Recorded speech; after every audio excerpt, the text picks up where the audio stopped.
What is up, guys? Private Eye Russ here. Welcome to another episode of the Private Eye Russ Show. I am your host, owner, operator, full service private investigation and consulting firm, criminal defense investigations, litigation support, corporate theft investigations.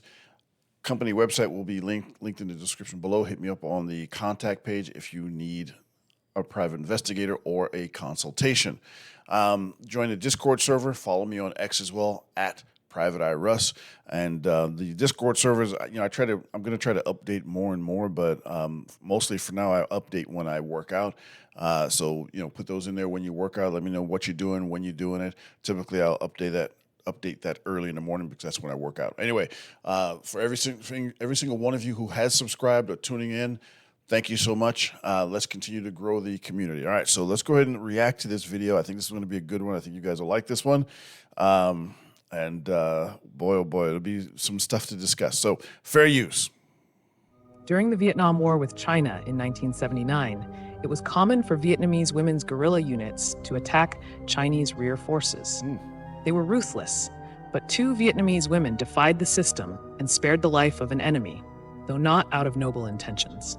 During the war with Vietnam, China faced challenges with personnel reserves. The mobilized resources were there, but the recruits lacked military skills. 1 month of training was not enough to prepare strong soldiers. So, inexperienced recruits were sent to support roles where young men organized supplies of material and technical resources to the front.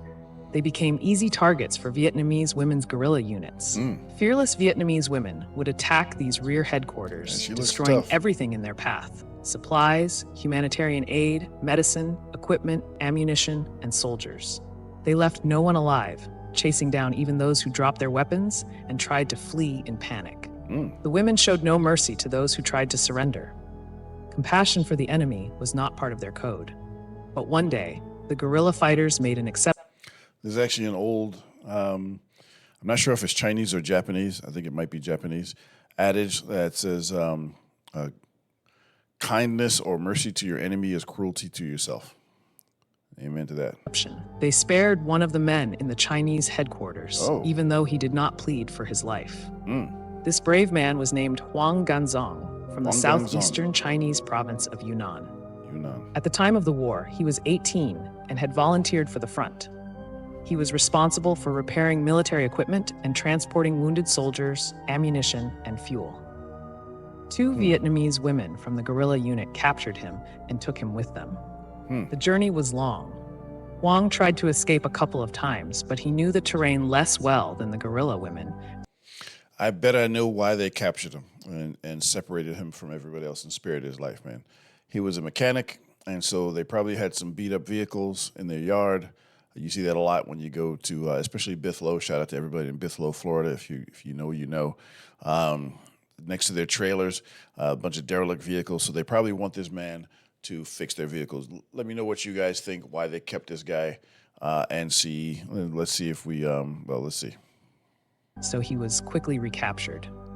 Exhausted after the battle, Ganzong was sure that the next day would be his last. But the Vietnamese women had different plans. They took him with them for other purposes.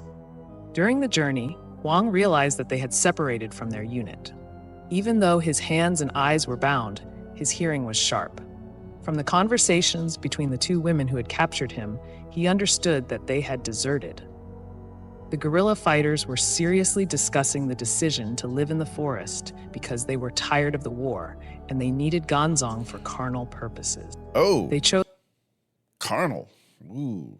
Okay, so I know what carnal purposes are, but if I give the wrong definition, someone out there will be, the grammar police will be upset and say, "Oh, you got that wrong. You lied." Like there's a difference between making a mistake and lying, guys. So it's like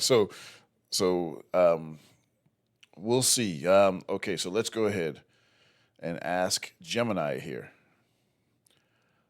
What is carnal knowledge? Carnal knowledge, a legal term. Carnal knowledge is a legal term, often considered archaic or a euphemism, that primarily means sexual intercourse. In a legal context, it generally requires at least some degree of penetration, however slight, and has historically been used in the definition of various sex crimes. Key contexts in law: the term is most often found in statutes related to specific sexual offences. Statutory. Okay, so they're not going to use him as a mechanic. Is that what you guys thought? I thought they were going to use him for his mechanical prowess. But this pose here from this young lady doesn't look like she's waiting for her car to get fixed. Who knows? Chose Huang because they were attracted to his appearance. Oh, He was indeed a strikingly handsome man, something that had been noted since his childhood. As he grew older, his attractiveness increased. Chinese artists often invited him to pose for their paintings, generously rewarding him for his modeling. Huang was also very popular with women.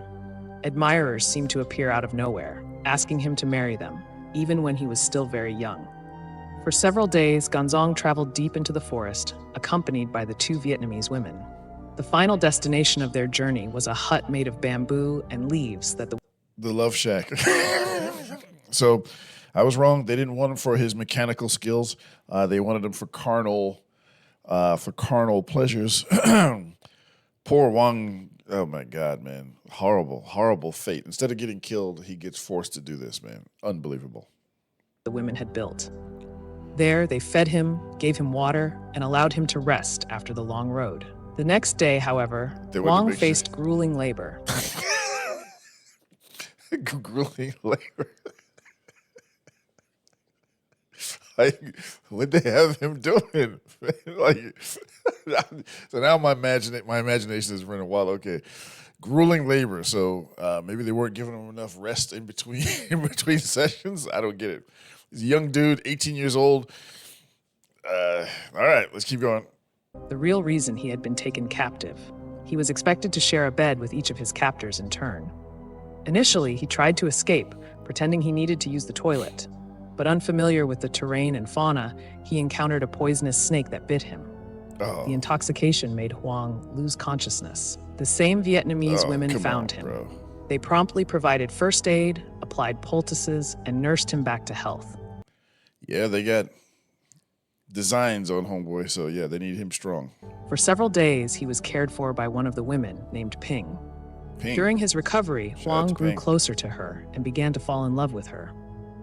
He eventually accepted his fate, and soon Ping gave birth to his child. Accepted his fate, being used as a breed horse. Okay. This life continued for 13 years 13 until one day, while walking around the area, Ganzong discovered a bottle with Chinese writing on it. He realized he was not far from the border. He began studying the terrain, and when his captors let their guard down, he escaped. 13 years. It took him several days to flee. Huang made it back to China and returned to his hometown, where he had long been presumed dead. The former captive shared his story with his family and the police. Although his life in captivity had felt like torture, he regretted until the end of his days that he never saw either his child or Ping, whom he had grown to love deeply, ever again. Okay, 13 years. He got 13 years. This guy got grabbed. Okay, so I mean, I guess it pays to be good looking. And so he got jacked by these women to provide carnal services. Like, they need to turn it into a movie. I got to be honest with you. I was just scrolling through and I saw this, and I was like, no, this can't be real. But apparently, it is a real story. And so I don't believe it's an urban legend. Even if it is, I don't care. It's a good story anyway. What would you guys do? So, okay, he tried to escape. I'm sure he tried to escape more than once. Speaking as a prior military individual, I am a veteran. I don't go into my military service because the vet bro community is one of the most toxic communities on the internet. And that's saying something because I'm on X all the time. And so we're not going to go into those stories. But your duty, if you are captured, if you're a POW, a prisoner of war, your duty is you have a duty to try to escape. Why? Because that will occupy more resources and the enemy's attention, which will keep some of those resources away from the battlefield. Right. So instead, Homeboy had to get grueling labors. You got to wonder, what was his schedule like as far as that goes? I mean, did he have to hook up with one night, then the other one the next night, and then alternate one after another? Or was it like, okay, Ping goes first tonight, and then right after that, May the next night, and then May goes first the next night. And I mean, I don't get it, man. But apparently, dude was really good looking. And so, if women really want you, and they really have that, what they go, burning desire. That's what you want, burning desire. I don't know where these guys coming from with this stuff, but they will kidnap you in a war zone, take you into the woods, and make you service them for 13 years, having a child with one of them, I guess. Anyway, let me know what you guys think. Oh, if you've got any entertainment value or any knowledge, I'm sure some of you are probably fantasizing about being kidnapped by two hot chicks and taken into the woods and serve as a breed horse, whatever, stud horse or whatever. Please, while you're here, hit like, subscribe, share, join the Discord server, get in the comment section as well too. Let me know what you think and let me know where you're from. Anyway, it's your boy Private Eye Russ. I will talk to you guys in the next one. I'm out.